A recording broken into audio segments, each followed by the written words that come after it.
I think, I mean, obviously it needs the due process and the appeal to be heard and stuff, because Tarver does deny that he's taken anything knowingly.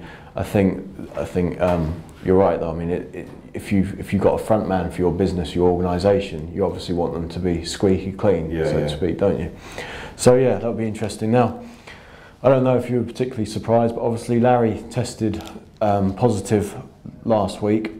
Or the news came that he tested positive last week, and he has said that it's a big issue in British boxing as well as overseas. What's your take on that? I mean, do you think it is a big danger over here? Obviously, you know a lot more people in boxing over here than you do over in the States. Yeah, I mean, obviously, I've got I don't know, but I mean, Larry, I've spoke to Larry a few times, and you know, so determined to succeed, affable fella.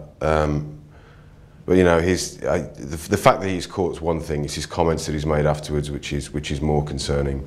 That, you know, who's basically just taking these to basically get on a level playing field because it's that widespread. If that is the case, then that's something really worrying. I mean, but Larry's got to be careful when he's saying these things, because then it puts pretty much every British heavyweight under suspicion. I mean, I had a message from David Price actually after Larry came out and saying that he'd only been tested once as a pro, but he was angry with Larry because obviously it cast doubt and suspicion over everyone who has achieved things, you know, the right way, so to speak. Yeah. So this week, for the first time, we had a Boxing News podcast coming. It's something slightly different, something you would never have seen before in boxing. So hopefully, fingers crossed, you'll be able to download that on Friday from the Boxing News website. It's going to include myself, Matt, and other members of the team. So we're looking forward to bringing that to you on Friday. Matt, last week we obviously ran with this story, the power list, the top 50 people. I know we touched upon it in the week going into the issue, but there's been a few talking points as a consequence of it coming out. Namely, Frank Warren being above Eddie Hearn on the list by one spot. Frank coming in, I think, at 14 or 15, and Eddie a place below. What's your take on that? We've got Frank at 15 and Eddie Hearn at 16. Yeah, I mean, Eddie's got a growing stable of fighters. Frank has been there and done it, and really, whatever your opinion on it, I mean, the amount of power that Frank Warren has got in the sport, you only have to look at what's happening on July the 14th at Upton Park. But yeah, they're both. Frank's been a fantastic advertisement for the sport over the years. Eddie looks like he's taking the sport forward. Hopefully they can both be part of the sport in the future. I mean, when you look at influence, you've got to weigh in. You've got to put everything into the mix, haven't you? So yeah. I think obviously what Frank had going for him in terms of Eddie isn't just his experience, but he's a Hall of Fame promoter, and obviously you know there aren't that many in the Hall of Fame. And he's got Box Nation. I mean, he's obviously a significant shareholder in Box Nation, and he's got his column in the Sun, which, you know, on a Saturday is the most read paper in the UK, and that all adds up to serious influence, doesn't it?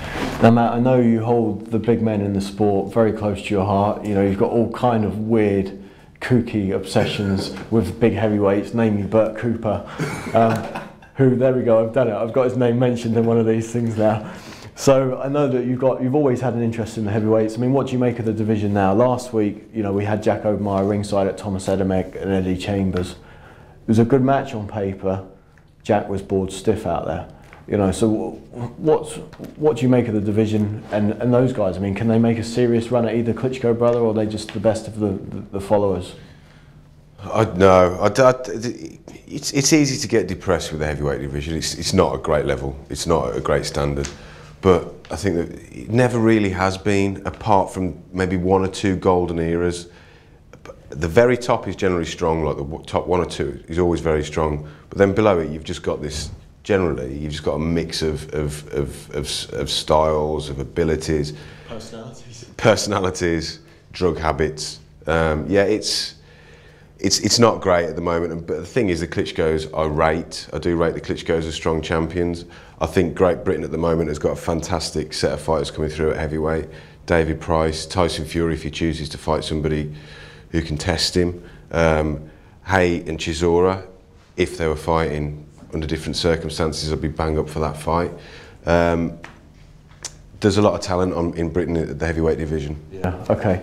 What about Adamek and Chambers? I mean, they've been and they've fought the Klitschko's already. Yeah. I mean, the fight just really proves, and it was close between them. It just proves that they're really the best of the rest, really, doesn't it? And yeah. I mean, you can't see either one of them making a run at the brothers again, could you? No. I mean, the fight may be made. I mean, both of the brothers will adhere to governing body rules. They'll fight their mandatories, which I think this is why the Tony Thompson, Vladimir Klitschko, completely needless rematch is going ahead. Yeah. And this is the situation now with the heavyweight division, in that the brothers are being forced to go back over old foes and probably, you know, beat them up again. And nobody really wants to see Klitschko Chambers 2. Nobody wants to see Vitali Adamek 2. But they may be the most viable contenders out there, and that is what's quite sad. Where did your crazy little heavyweight obsession come from? I think it comes from, it was a book, The Pictorial History of Boxing, and basically half of that book is dedicated to heavyweight boxing, and it takes you through the history of heavyweights, and I think that's where it stems from. Not sure, but I reckon. If I put you on the spot, could you do the lineal run of heavyweights? Yeah. Go on then. Okay, so if we're starting off from 1892, the Johnny L. Sullivan, James J. Corbett match, we go from James J. Corbett to Bob Fitzsimmons, to James J. Jeffries, to, he retired, Marvin Hart, Tommy Burns, Jack Johnson, Jess Willard, Jack Dempsey, Gene Tunney. Gene Tunney retired, Max Schmeling, Jack Sharkey, Primo Carnera, Max Baer, James J. Braddock. This is great. So, do you want me to carry on? Yeah. Yeah. Joe Lewis, Ezard Charles, Joe Walcott, Rocky Marciano, Floyd Patterson, Ingmar Johansson, Floyd Patterson, Sonny Liston, Cassius Clay, and then we get into the murky area of the governing bodies. Yeah. Okay, so carry on. WBA, WBC, WBO. No, I'm joking. Okay. Well, thanks for joining us, Matt. I think we'd still be here for next week's issue if we're going through them all from there.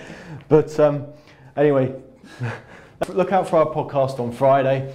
The magazine's out to download on Thursday. As I mentioned, we've got the Steve Collins feature, we've got Gabe Montoya on drugs in boxing, we've got interviews with Larry Olabamiwo, you've got a summer of discontent in British boxing and why things have been like they are recently. You can interact with us at our new forums on Boxing News Online, and download the app at www.boxingnewsonline.net/apps.